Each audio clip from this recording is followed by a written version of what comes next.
दफ़ा का ज़िक्र है कि एक बहुत ही खूबसूरत जंगल में चिड़िया अपने बेटे सोनू के साथ रहती थी।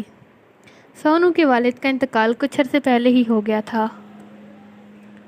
चिड़िया अपने बच्चे के लिए पूरा दिन मेहनत करती, खाना ढूंढती और शाम को गंदम के दाने जो उसने ज़मीन पे उगाए हुए थे वो लेके घर आ जाती। वो अपने बेटे के साथ बहुत खुशी खुशी रह रही थी। उसी जंगल में सोनू के चाचा चाची भी रहते थे, जिनकी एक छोटी सी बेटी थी। उनकी नज़र सोनू के बाप के मरने के पास छोड़ी जाने वाली ज़मीन पे थी, जो अब चिड़िया के पास थी। अरे चिक्कू के पापा, कब से कह रही हूँ कि ज़रा उस ज़मीन की खैर खबर लें। आपकी भाभी तो वैसे भी बहुत खुश है आपके भाई के बगैर। हाँ बेगम, तुम सही कह रही हो। वो तो अब पहले से ज़्यादा खुश रहती है। लगता है वो तो इसी इंतज़ार में थी कि भाई मर जाए। ये तो मैं बिल्कुल ठीक ही कह रही हूँ, लेकिन आपने जल्द से जल्द कुछ करना होगा ताकि हम उस ज़मीन पर काबिज हो जाएं। हाँ क्यों नहीं, मैं जल्द ही कोई हल सोचूंगा। मैं आपको बता रही हूँ चिक्कू के पापा, मुझे वो ज़मीन अपने घर चाहिए और मुझे बहुत सारा अमीर होना है और आपको वो ज़मीन लेनी होगी हर हाल में। अरे तुम फिक्र क्यों करती हो, बस कुछ ही दिनों की बात है। फिर टोनी चिड़िया को मैं अपने भाई के पास पहुंचा दूंगा, यानी उसे मार डालूंगा, और इस तरह हमारा रास्ता साफ हो जाएगा और फिर हम उस सारी ज़मीन पर कब्जा कर कर अमीर हो जाएंगे। उसके बाद कवि और कवा बहुत ही मकरू हंसी हंसने लगे। इसी तरह कुछ दिन गुजर गए। वो लोग बस मौके की तलाश में थे कि किसी तरह मौका मिले और वो चिड़िया को कत्ल कर दें। एक दिन कौवा अपनी भाभी यानी कि चिड़िया के पास आया। चिड़िया ने उसे देखकर खुशदिली से कहा, अरे कवि भैया, आप कैसे आना हुआ? क्यों चिड़िया, क्या मैं तुम्हारे घर अब नहीं आ सकता? अगर इतना खैर समझती हो तो मैं वापस चला जाता हूँ। अरे नहीं नहीं कवि भैया, मेरा वो मतलब नहीं था। मुझे लगा शायद आपको कोई काम हो। काम तो है, तुम्हें मेरे साथ कहीं चलना होगा। वहाँ पे बहुत ही अच्छे अच्छे गंदम के दाने पड़े हैं। अरे लेकिन सोनू को मैं किसके पास छोड़ूंगी? आपको पता है मैं ऐसे अकेला छोड़ के नहीं जा सकती। अरे तुम इसे अपनी भाभी के पास छोड़ जाना, ये चुन्नू के साथ खेलता रहेगा। हम बस थोड़ी देर में वापस आ जाएंगे। ठीक है कवि भैया, मैं इसे भाभी के पास छोड़ती हूँ और फिर आपके साथ चली जाती हूँ। उम्मीद है कि हम वक्त पे वापस आ जाएंगे,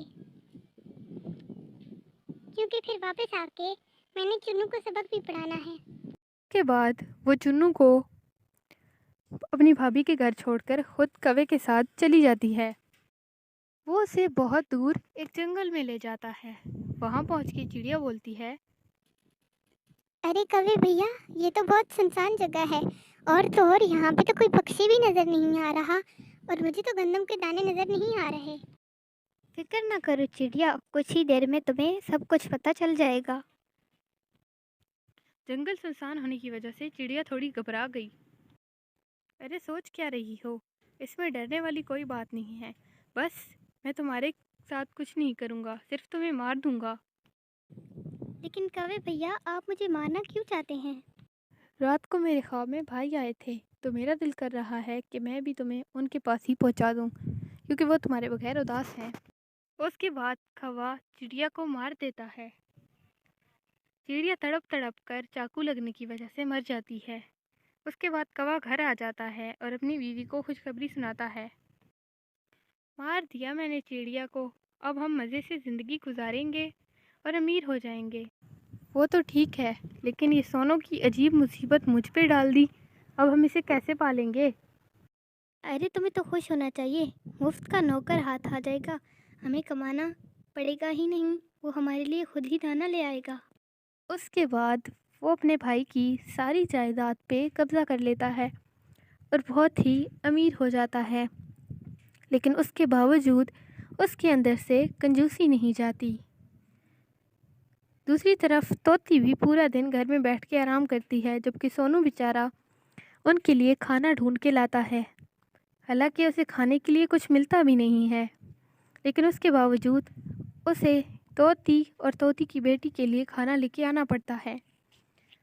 सोनू इस ज़िंदगी से बहुत ही तंग था। एक दिन जब सोनू खाना तलाश कर रहा होता है तो उसे एक जगह पर शीशे के साथ कुछ गंदम के दाने नजर आते हैं। शुक्र है मुझे आज खाना टाइम पे मिल गया, वरना वो लोग मुझे कच्चा खा जाएंगे। मुझे ये लोग बिल्कुल पसंद नहीं है। ये लोग हर वक्त मुझे डांटते रहते हैं। मुझे मेरी माँ बहुत याद आती है।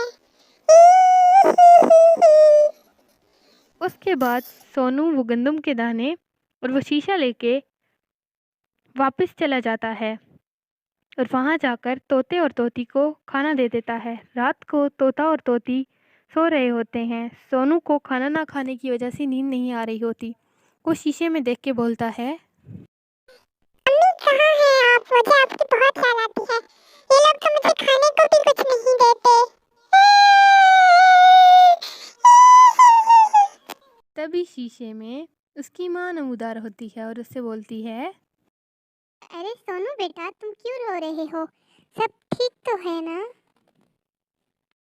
सोनू अपनी माँ को देखकर खुश होकर बोलता है, माँ, ये लोग मुझे बहुत मारते हैं और बिल्कुल आपकी तरह ख्याल नहीं रखते।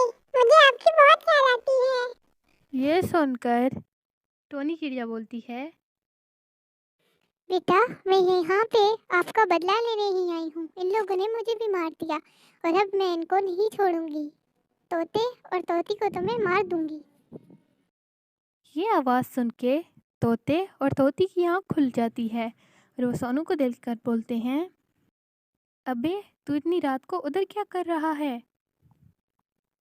तभी टुनटुनी चिड़िया का भूत शीशे में से बाहर आ जाता है। ये देखकर कौवा डर जाता है और कहता है, अरे चिड़िया, तुम यहाँ कैसे? मैंने तो तुम्हें मार दिया था। अरे तोते, तुम्हें नजर नहीं आ रहा? ये चिड़िया नहीं बल्कि चिड़िया का भूत है। ये सुनकर चिड़िया बोलती है, कवे भैया, मैं आपसे अपनी मौत का बदला लेने आई हूँ। मैंने आपको अपना समझा, लेकिन आप इस काबिल ही नहीं थे कि आपको अपना समझा जाए। आपने मेरी ही पेट में घोड़ा झोंक दिया और मुझे कत्ल कर दिया और मेरे बेटे पे जुल्म करते रहे। आज मैं आपको नहीं छोड़ूंगी। ये कहकर चिड़िया ने कौवे को कत्ल कर दिया